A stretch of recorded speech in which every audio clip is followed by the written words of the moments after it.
Hello Dragons, and welcome to this instructional video for Lesson 11 Part 3, the Supreme Court. The idea behind this civics lesson is the United States Supreme Court serves as the final court of appeal for both the state and federal court systems. With that in mind, by the end of watching this video, you'll be able to analyze the importance of judicial review, summarize the Supreme Court's process of decision-making, examine the factors that can influence justices, explain how and why the court has changed throughout its history, and describe how the court's power is checked by the other branches of government. Now that the outcomes for this lesson have been shared with you, let's get started.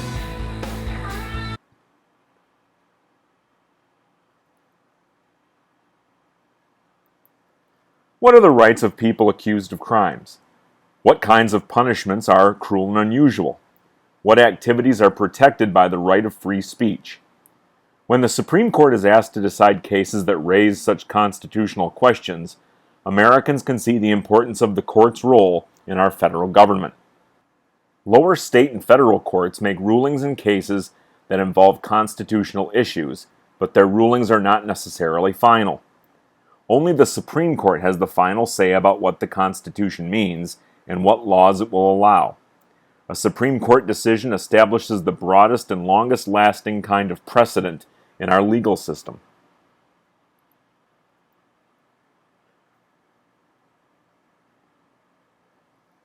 One of the most important powers of the Supreme Court is judicial review, the power to overturn any law which the court decides is in conflict with the Constitution. Judicial review gives the judicial branch final say over the validity of any law. Judicial review, however, is not spelled out in the Constitution. The Supreme Court asserted this power for itself early in its history.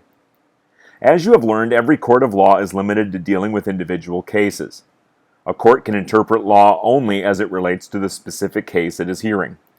The Supreme Court could not simply declare one day that it had the power of judicial review. It had to do so in relation to a particular case.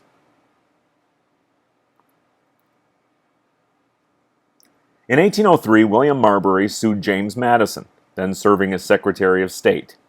Marbury demanded that Madison grant him a government job he had been promised by the previous president, John Adams.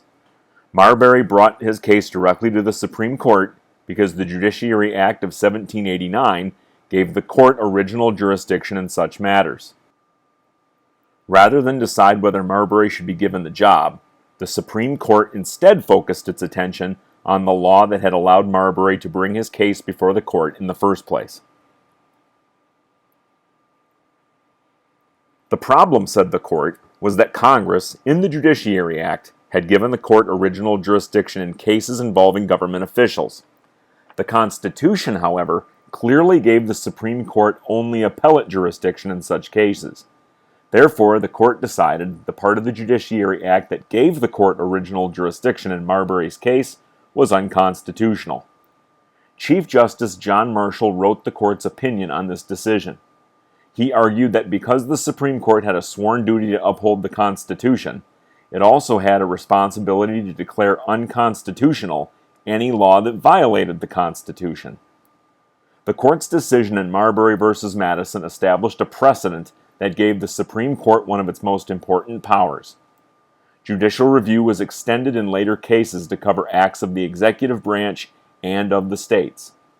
Since 1803, over 1,000 state and local laws and over 100 federal laws have been overturned as a result of the Supreme Court's use of judicial review.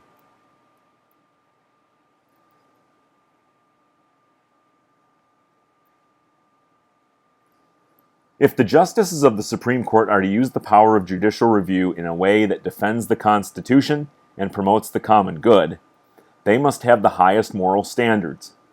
They must also have a thorough knowledge of the law, the Constitution, and American history. Although the Constitution lists no qualifications for the position of Supreme Court justice, the way justices are selected helps ensure that they will be qualified for the job. The President chooses a justice from among the most respected judges, lawyers, and legal scholars in the country. Then the Senate must approve the President's appointment. Of the 115 justices who have served on the court, all but 7 have been white men. 2 of the exceptions are Thurgood Marshall and Clarence Thomas, African-American men appointed in 1967 and 1991. The other 5 are Sandra Day O'Connor, Ruth Bader Ginsburg, Sonia Sotomayor, Elena Kagan, and Amy Coney Barrett, white women appointed in 1981, 1994, 2009, 2010, and 2020 respectively.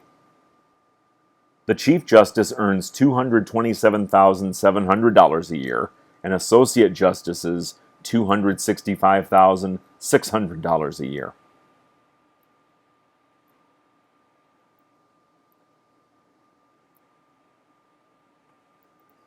Decisions of the 9 justices of the Supreme Court can affect the lives of millions of people. How do the justices make sure their decisions are carefully reasoned and fair? Each year, the court chooses which cases to hear. By law, it must hear certain kinds of appeals from federal and state courts that involve the federal government or federal laws. It must also hear the few cases over which it has original jurisdiction. The remainder of the cases it hears each year are chosen from among the more than 7,000 requests for appeal it receives from lower courts in both the state and federal court systems. The cases the court chooses are generally those that raise the most important constitutional issues. When a case is on the court's calendar, each side in the case submits briefs, or written arguments. The justices study the briefs and other records of the case carefully.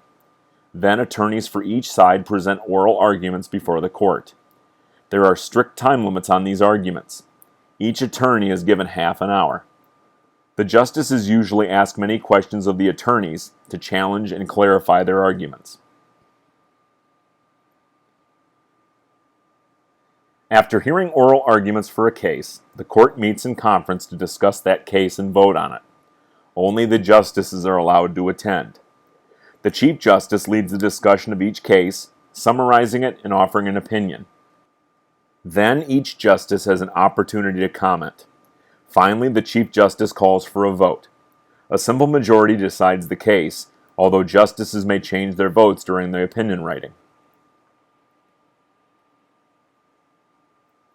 Most Supreme Court decisions are accompanied by an opinion, a written statement explaining the reasons for the decision. A Supreme Court opinion shows exactly how the law must be applied, or how the Constitution must be interpreted in a specific situation. The court's opinion in a case, called the majority opinion, is written by one of the justices in the majority, the winning side of the vote. A draft of the opinion is circulated among the justices and often modified to keep the support of the other justices in the majority. A justice who agrees with the majority opinion but has different reasons for supporting it may write a concurring opinion. A justice who does not agree with the majority's decision may write a dissenting opinion. After all opinions have been written and finalized, the justices announce their final decision. Then copies of the opinion are distributed to news reporters.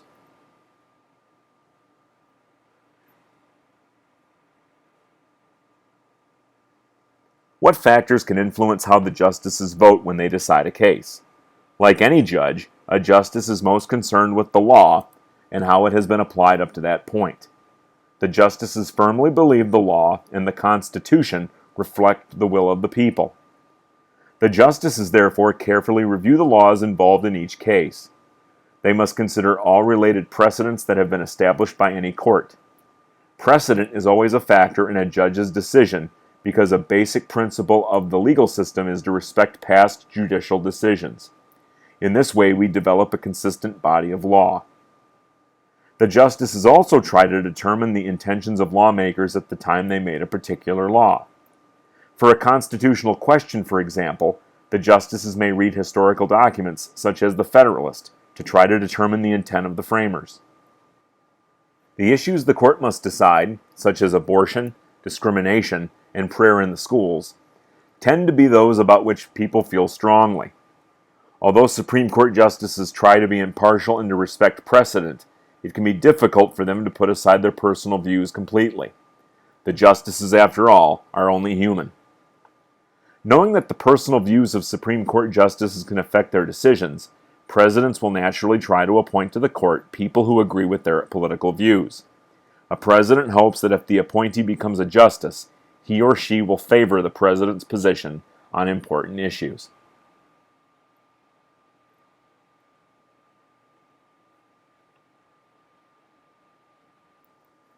Throughout its history, the Supreme Court has gone through important changes in how it views its role in government and how it interprets the Constitution. These changes have been a result of shifts in public opinion and in the justices' own personal beliefs. Since the 1950s, the court has seemed to have had three different personalities, each reflecting the view of the Chief Justice at the time. From 1953 to 1969, the Supreme Court was called the Warren Court, after its Chief Justice, Earl Warren. The Warren Court was known for its active defenses of the rights of people accused of crimes. One of the Warren Court's noted decisions was the case of Miranda v. Arizona. In this case, the court ruled that when a person is arrested, police must inform him or her of the constitutional rights to remain silent and to have the advice of a lawyer. The decisions of the Warren Court are examples of what is called judicial activism, an effort by judges to take an active role in policy making by overturning laws relatively often.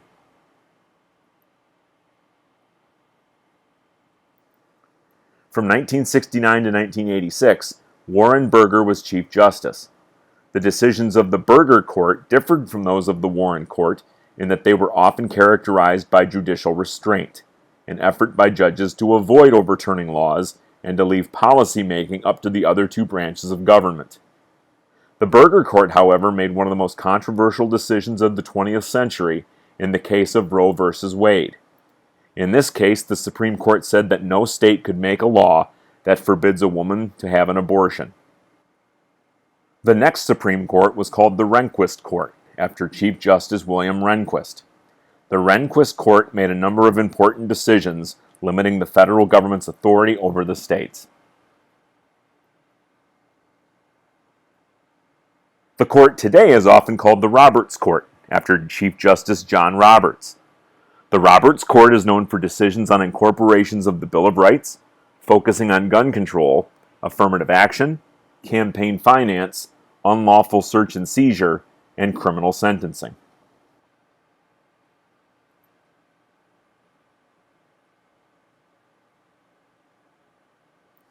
Judicial review gives the Supreme Court an important check on the power of the legislative and executive branches. Although some people argue that appointed judges should not have what amounts to veto power over laws passed by elected legislators, nearly everyone agrees that the overall system of checks and balances prevents even the most active court from abusing its power. One of the checks on the Supreme Court is the President's power to appoint justices. This extremely important power, however, can be exercised only when a justice dies or retires, creating an opening on the court. President Carter, for example, was not able to appoint a single Supreme Court justice. President Reagan, in contrast, appointed 3 justices, Sandra Day O'Connor, Antonin Scalia, and Anthony Kennedy. President George H.W. Bush appointed David Souter and Clarence Thomas. President Clinton appointed Ruth Bader Ginsburg and Stephen Breyer.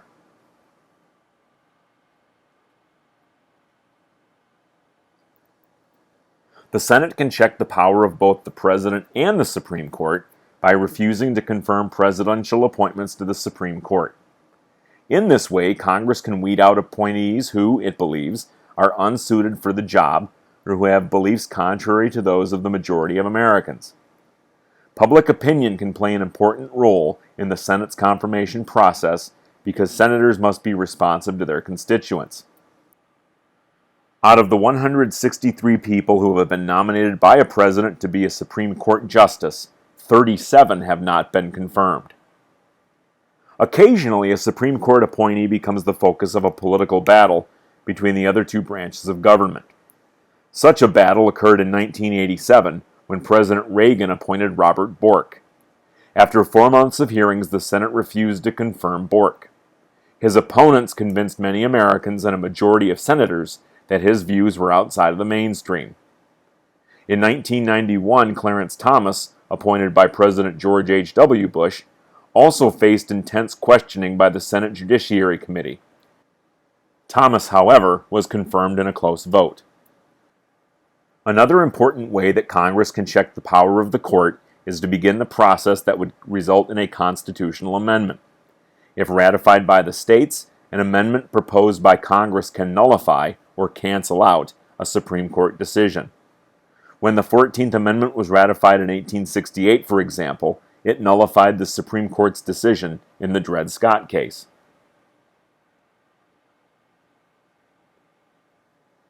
Because of the system of checks and balances, no branch of government has final or ultimate power over another. Citizens, therefore, always have at least one avenue through which they can try to influence policies. If the Supreme Court, for example, makes a decision that goes against the wishes of a majority of Americans, citizens can always turn to Congress in the amendment process, or they can elect a president who promises to appoint justices whose ideas they like. If citizens wish to make such changes happen, however, they must do more than hold a view. They must participate in government.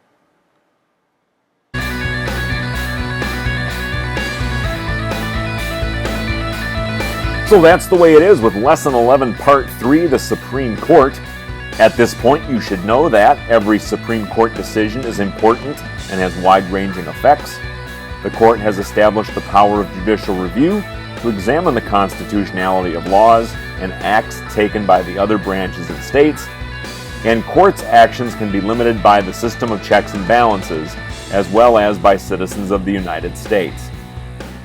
Don't forget to subscribe to my channel to have the entire catalog of civics videos available at your fingertips. Click the subscribe button and then click the follow bell to receive notifications as to when the channel is updated. Thanks for watching, and I'll catch you in class, Dragons!